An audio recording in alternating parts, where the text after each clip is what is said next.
अस्सलाम वालेकुम एवरीवन, क्या हाल चाल है आप सबकी। उम्मीद है आप लोग सब ठीक ठाक होंगे, खैरियत से होंगे। तो मैंने सोचा कि बहुत दिन हो गए आप लोगों से बात किए, तो इस मिनी ब्लॉग के ज़रिए आप लोगों से बात की जाए और आपको जो है वो शस्फा अदीवा का एनुअल फंक्शन दिखाया जाए, जिसमें अदीवा का ग्रेजुएशन डे भी था किंडरगार्टन से। तो इनका जो है वो किंडरगार्टन फिनिश हो गया है, अब इंशाल्लाह ये 1 में जाएंगे अगस्त से। तो ये है सैटरडे की वीडियो और टाइम था अदीवा का 3 o'clock और शस्फा का 3:30। इस पे बड़ी मज़े की स्टोरी है। अदीवा का जो टाइम था वो था 3 o'clock और बच्चों को भेजना 2:45 या 2:30 पे बच्चों को मतलब भेजना था। अब मुझे लगा कि टाइम 3:30 है, क्योंकि मैंने पढ़ा शस्फा का कार्ड और मैंने कहा दोनों का सेम कार्ड है, दोनों का सेम टाइम है, कोई बात नहीं, हम चले जाएंगे, 3 बजे तक हम पहुँच जाएंगे। खैर 3 o'clock जैसे ही हुए हम जो है वो सब निकल वगैरह गए, चलो कोई बात नहीं, हम 3:15 तक पहुँच जाएंगे, थोड़ा लेट सही बट पहुँच जाएंगे।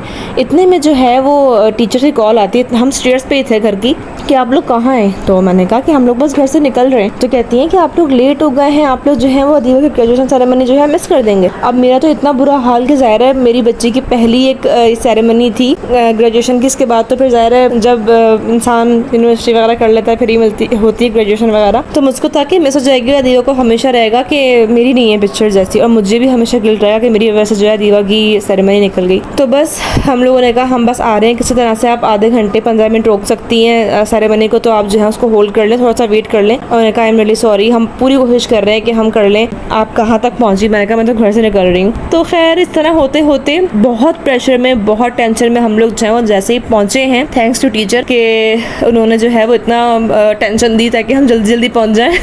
बट ये कि हम लोग पहुँच गए वक्त पे, और जैसे ही हम पहुँचे वैसे ही अदीवा की क्लास की अनाउंसमेंट स्टार्ट हो गई थी। तो शुक्र अल्लाह का अदीवा को जो है वो वेट नहीं करना पड़ा और उनकी सेरेमनी जो है वो हो गई, अटेंड कर ली उन्होंने। तो ये थी स्टोरी। और बाकी जो है वो इन लोगों की सारी परफॉर्मेंसेस होती रही, जिनकी इन लोगों की जितने क्लास के फ्लैशबैक्स थे वो सब चलते रहे। और इत्तेफाक हमारे साथ अरहाब भी गए थे, और अरहाब ने थोड़ा बहुत तंग किया, ज़्यादा नहीं किया बट इसमें थोड़ा बहुत किया, क्योंकि लाउड म्यूज़िक होता है तो बच्चे थोड़ा सा ना डिस्टर्ब होते हैं, इरिटेट होते हैं। तो बस ये सब था, और मुझे एक लाइफ लेसन मिल गया इस लेट होने से, कि मैं आइंदा जो है ना वो सारे इनविटेशन कार्ड्स 3-3 बार देखूंगी और सबको दिखाऊंगी कि टाइमिंग्स जो है वो मैंने सही देखी या नहीं देखी। बस ये सब था। चलिए फिर मिलते हैं इंशाल्लाह अगले व्लॉग में। जब तक अपना बहुत ख्याल रखिएगा, हमें दुआ में याद रखिएगा, लाइक शेयर कमेंट ज़रूर कीजिएगा, और बस ठीक है, अल्लाह हाफ़िज़।